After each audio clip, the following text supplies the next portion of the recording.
Hello दोस्तों। सबसे पहले तो आप सबको मेरा झारखंडी जोहार। मैं सुमी आप सबका स्टडी प्लेटफॉर्म पर स्वागत करती हूँ। आज मैं आपके समक्ष एक ऐसे टॉपिक को लेकर आई हूँ जो कि ना सिर्फ जेपीएससी मेंस बल्कि जेपीएससी इंटरव्यू के दृष्टिकोण से भी अति महत्वपूर्ण होगा। आज का हमारा टॉपिक है डायन प्रथा। तो चलिए शुरू करते हैं। इस टॉपिक की शुरुआत सबसे पहले मैं इन दो शब्दों के साथ करना चाहती हूँ। जननी हूँ मैं डाकिन नहीं, पालक हूँ मैं डायन नहीं। जी हाँ दोस्तों, ये दो शब्द ही किसी भी महिला की मार्मिक मनोदशा को व्यक्त करते हैं, जिसे रूढ़िवादी अंधविश्वासी समाज के एक वर्ग के द्वारा डायन घोषित कर दिया जाता है। झारखंड भी इस कुप्रथा से अछूता नहीं है। अपितु ये कहना गलत नहीं होगा कि झारखंड में डायन प्रथा एक गंभीर सामाजिक समस्या है।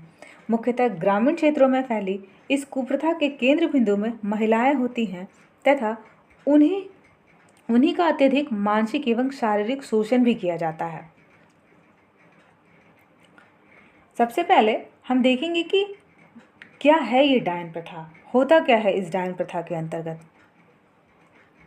डायन प्रथा झारखंड के ग्रामीण और जनजातीय समुदाय में गहराई से व्याप्त एक अंधविश्वास है। इसके तहत महिलाओं को डायन अथवा विच के रूप में चिन्हित कर दिया जाता है और उन्हें विभिन्न प्रकार की शारीरिक, मानसिक और सामाजिक प्रताड़ना दी जाती है। कई मामलों में इन महिलाओं की हत्या तक कर दी जाती है। पूर्व के एक सरकारी आंकड़ों के अनुसार 2022 तक डायन बताकर 231 लोगों को मार दिया गया था, जिसमें अधिकांशतः महिलाएं शामिल थी। झारखंड के ही पलामू जिले में चैत्र नवरात्रि के समय लगता है भूत मेला। आपको जानकर यह हैरानी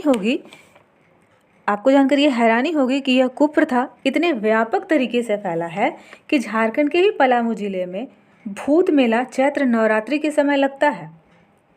इस मेले में जिन लोगों को लगता है कि किसी डायन ने उन पर भूत लगा दिया है, उसको भगाने के लिए वे सब भूत मेला में एकत्रित होते हैं। इस कार्यक्रम के आयोजन से आप समझ सकते हैं दोस्तों कि झारखंड में भी डायन प्रथा किस हद तक व्यापक तरीके से फैली हुई है और अंधविश्वास का स्तर कितना ऊंचा है कि भूत मेले का आयोजन किया जा रहा है इस प्रकार की कुप्रथा के लिए। अब देखते हैं हम कि इसका कारण क्या है। इस कुप्रथा के प्रचलन में आने के कई कारण हैं जिन्हें हम इस प्रकार से देख सकते हैं, जिसमें पहला है अशिक्षा और अंधविश्वास। झारखंड में शिक्षा का स्तर अपेक्षाकृत कम है, खासकर ग्रामीण क्षेत्रों में। इसके कारण आसानी से अंधविश्वास और रूढ़िवादी मान्यताओं के शिकार हो जाते हैं लोग। दूसरा है गरीबी और सामाजिक पिछड़ापन। गरीबी और सामाजिक असमानता के कारण लोगों में असुरक्षा और निराशा की भावना होती है। जब गांव में कोई अप्रिय घटना घटती है, जैसे कि बीमारी, फसल की बर्बादी या किसी की मृत्यु, तो लोग अक्सर किसी महिला को डायन करार देकर उसे जिम्मेदार ठहराते हैं। तीसरा कारण यह हो सकता है, यह है स्वास्थ्य सेवाओं की कमी। ग्रामीण क्षेत्रों में स्वास्थ्य सेवाओं की पर्याप्त उपलब्धता नहीं है। बीमारियों का इलाज करने के बजाय लोग ओझा और भगत जैसे पारंपरिक उपचारों पर भरोसा करते हैं, जो अक्सर डायन होने का आरोप लगा देते हैं। चौथा कारण है जमीन और संपत्ति विवाद। कई मामलों में डायन प्रथा का इस्तेमाल महिलाओं को उनकी जमीन और संपत्ति को बेदखल करने के लिए भी किया जाता है। अर्थात कई जगह ऐसा भी देखा गया है कि किसी भी विधवा महिला हो, अकेली कोई महिला हो, कोई बुजुर्ग महिला हो, उनकी ज़मीन को, उनकी संपत्ति को छीनने के उद्देश्य से भी उन्हें डायन करार दे दिया जाता है और उन्हें समाज से बहिष्कार भी कर दिया जाता है। इन कारणों में पांचवा कारण है पुरुष प्रधान समाज का होना। जैसा कि हम सब जानते हैं, भारत एक पितृसत्तात्मक समाज है। पितृसत्तात्मक समाज में महिलाओं की स्थिति कमज़ोर होती है, जिससे वह आसानी से डायन के आरोप का शिकार हो जाती हैं। तो इन सभी कारणों को हमने देखा जिसकी वजह से कहीं ना कहीं डायन प्रथा, डायन जैसी कुप्रथा समाज में अभी भी विद्यमान है। मुख्यतः होता क्या है इस प्रथा के अंतर्गत, अर्थात इस प्रथा में किस प्रकार के कार्य किए जाते हैं, किस प्रकार से शोषण किया जाता है, होता क्या है इसके अंतर्गत, वो हम देखते हैं। पहला है, महिलाओं को निशाना बनाया जाता है। अधिकतर हम लोगों ने सुना होगा कि डायन प्रथा के अंतर्गत किसी न किसी महिला को ही टारगेट किया जाता है। डायन प्रथा में मुख्य रूप से महिलाओं को ही निशाना बनाया जाता है। बूढ़ी, विधवा, अकेली महिलाओं के शिकार होने की संभावना अधिक होती है। सामाजिक बहिष्कार, डायन घोषित की गई महिला और उसके परिवार का सामाजिक बहिष्कार कर दिया जाता है। उन्हें गांव से अलग कर दिया जाता है और उनके साथ किसी प्रकार का संबंध भी नहीं रखा जाता है, अर्थात सामाजिक बहिष्कार कर दिया जाता है वैसी महिला और उसके परिवार का जिसे समाज के द्वारा डायन घोषित कर दिया गया हो। और क्या होता है, हिंसा और प्रताड़ना जैसी घटनाएं घटित होती हैं इसके अंतर्गत।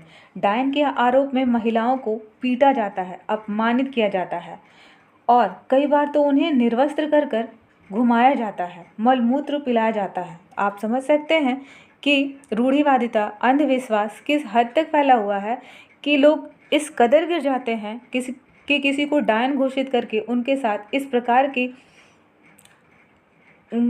दुर्दशा और घटिया कृत्य किए जाते हैं।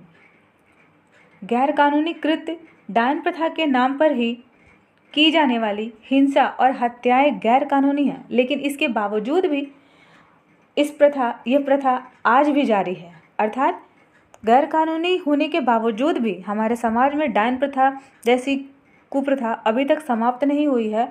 लोग इसे करते ही हैं। इसके अंतर्गत महिलाओं को शोषण किया जाता है, उन्हें प्रताड़ित किया जाता है, समाज से बहिष्कृत भी कर दिया जाता है।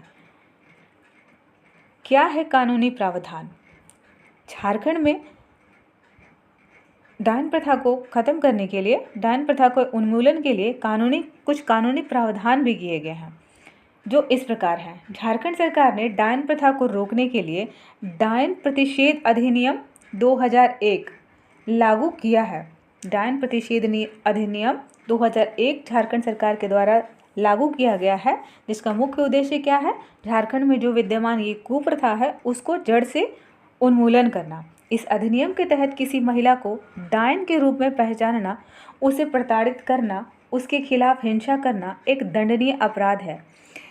इसमें कारावास और जुर्माना दोनों का प्रावधान है। अर्थात इस कानून के तहत डायन प्रथा प्रतिषेध अधिनियम 2001 जो कानून है झारखंड सरकार के द्वारा लागू किया हुआ, उसके तहत यदि कोई व्यक्ति या कोई महिला किसी अन्य महिला को या व्यक्ति को डायन कहकर संबोधित करता है या उसको प्रताड़ित किया जाता है, तो उसके लिए कारावास और जुर्माना दोनों का प्रावधान किया गया है। सरकार के प्रयास क्या है इसके उन्मूलन को लेकर? झारखंड सरकार और विभिन्न सामाजिक संगठन डायन प्रथा के उन्मूलन के लिए लगातार प्रयासरत है। इनमें जागरूकता अभियान चलाना, पीड़ित महिलाओं को सहायता प्रदान करना, कानूनी कार्रवाई करना शामिल है। गरिमा परियोजना, ये एक अति महत्वपूर्ण परियोजना है झारखंड सरकार के द्वारा चलाया हुआ। गरिमा परियोजना इस दिशा में एक महत्वपूर्ण पहल है। अर्थात यहाँ से एक महत्वपूर्ण टॉपिक हमें ये भी मिलता है कि झारखंड में गरिमा परियोजना किस चीज़ से संबंधित है। तो हम कहेंगे कि गरिमा परियोजना झारखंड में डायन जैसी कुप्रथा को समाप्त करने की दिशा में झारखंड सरकार के द्वारा शुरू किया गया एक महत्वपूर्ण कदम है, अर्थात पहल है। छुटनी देवी के बारे में आप सब जानते होंगे, 2021 में छुटनी देवी को झारखंड के सरायकेला की रहने वाली एक सामाजिक कार्यकर्ता हैं। छुटनी देवी डायन प्रथा का शिकार होने के बाद वह अब डायन प्रथा का शिकार होने वाली जो महिलाएं हैं उनकी मदद करती हैं तथा अंधविश्वास और जादू टोना के बारे में जागरूकता फैलाती हैं। छुटनी देवी के बारे में सभी जानते ही होंगे, जो सरायकेला खरसावां से बिलोंग करती हैं। उन्हें 2021 में पद्मश्री सम्मान से सम्मानित किया गया था। उनके सामाजिक कार्यों के लिए जो वो डायन प्रथा के उन्मूलन के लिए उनके द्वारा जो कार्य किए जाते हैं उसी के लिए उन्हें 2021 में पद्मश्री सम्मान से सम्मानित किया गया था। 2021 में छूटनी देवी को सामाजिक कार्यों के लिए भारत के चौथे सर्वोच्च नागरिक सम्मान पद्मश्री से सम्मानित किया गया था। अंत में हम देखेंगे, निष्कर्षतः डायन प्रथा झारखंड के समाज के लिए एक कलंक है। यह अंधविश्वास, शिक्षा और सामाजिक पिछड़ेपन का परिणाम है, जिसके कारण निर्दोष महिलाओं को मानवीयोचित यातनाएं सहनी पड़ती हैं और अपनी जान गंवानी पड़ती है। इस कुप्रथा को जड़ से खत्म करने के लिए शिक्षा, जागरूकता और कानून को प्रभावी तरीके से लागू किए जाने की आवश्यकता है, ताकि किसी भी निर्दोष महिला को इस कुप्रथा का शिकार होने से बचाया जा सके। और इसी के साथ आज का हमारा ये टॉपिक समाप्त होता है। वीडियो अगर अच्छा लगे दोस्तों तो लाइक और सब्सक्राइब अवश्य कीजिएगा, साथ ही कमेंट भी ज़रूर कीजिएगा। धन्यवाद।